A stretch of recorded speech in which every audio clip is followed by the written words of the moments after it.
Guitar Player with Photograph by Def Leppard.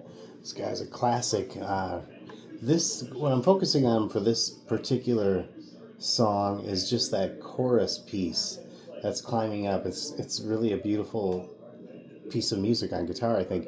I'm using the two humbucking pickups. So I set the pickup toggle switch to the middle so I get both of them in there. And I cut back the volume a little bit. And it gives you close to the tone that they're getting here. I looked up for this record and they were mostly using Marshall JCM 800 2203 model Marshall amplifiers to record this. I'm not sure what their speakers were. I just wanted to look that up because I heard that one of their albums, it turns out a different one, they use mostly the Tom Schultz Rockmans to record most of the album. That was the Hysteria album they did that with.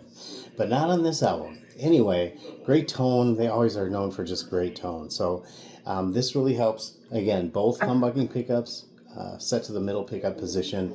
And what we're doing here is we're playing a lot of the two middle strings, and a lot of open strings, especially the open G. So you're starting on the second fret of the A string, and hitting two open strings after that. So this guy, the notes really, it's G, B, and D. So notes from a G major chord. You just happen to be starting on the B note instead of the G. Now these are the three notes from the C major chord. So it's third fret, second fret, and open. Then you move up 2 frets. Of course, this is the D. If you're going from C up to 2 frets, that's the D chord. But what they're doing is the heart of the D chord, but still maintaining that open G string. Really ties everything through the whole thing. So you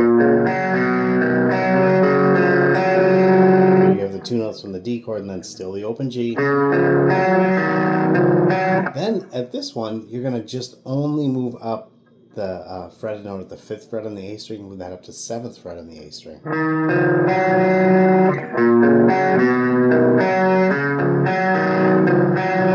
And you kind of do it again.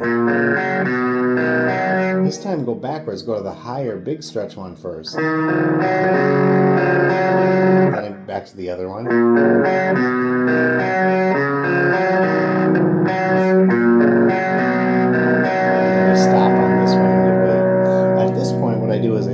Go to just the bridge pickup, turn the volume all the way up. Then I'm going to hit the G string, 4th fret, sliding to 5th fret.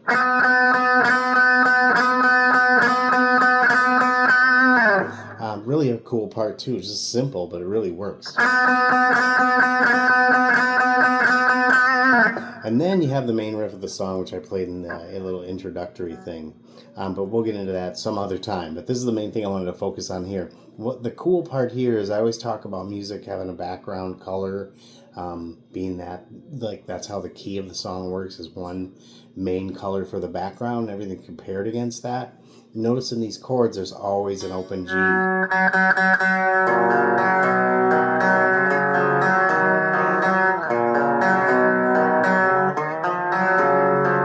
So you want to be really careful to use tippy toe fingers on this one. I think of a ballerina up on their tiptoes with this, because you got to have that G string ringing out. You can't be sloppy with your fingers like this. They got to be up.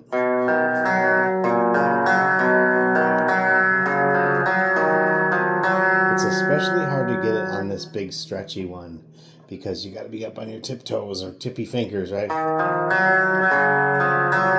But so that'd be the way to practice this one, to try to get all the notes to ring out and sound pretty like that. Always striving to make it sound musical. Everything I try to play, I want it to sound musical. It means being in time, but it also is beyond that. It's getting a nice feel and rhythm to the notes.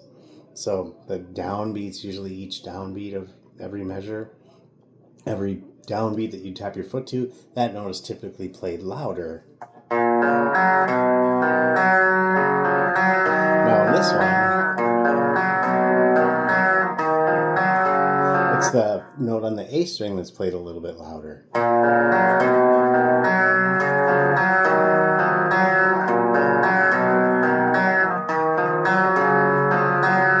So strive to make it sound musical. That's the whole secret, okay? And have fun. You got to have fun playing guitar, or you just won't stay with it. So I always try to find pieces that are fun to play.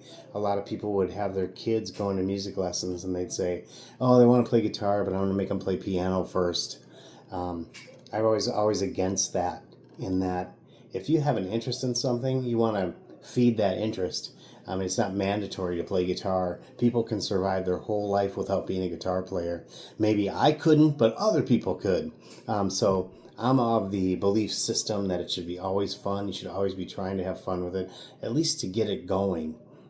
Think of getting a kite up off the ground. You got to put the work in at first to get it up in the air, and then it kind of floats and hangs there itself. You kind of get some momentum going that way. The way you're going to get momentum on guitars, play a bunch of stuff that's fun, so you enjoy playing it. You're going to play more often. Then you can challenge yourself. You say, I want to be a better player, and you're going to play some stuff that may be more challenging and less fun for you at the moment, in the hopes that once you master it, it'll be fun. So there's some thoughts for you. Anyway, I appreciate your thoughts. Give me your feedback. Appreciate your likes, your subscribes, and all the good things that YouTube has to offer. All right, take care.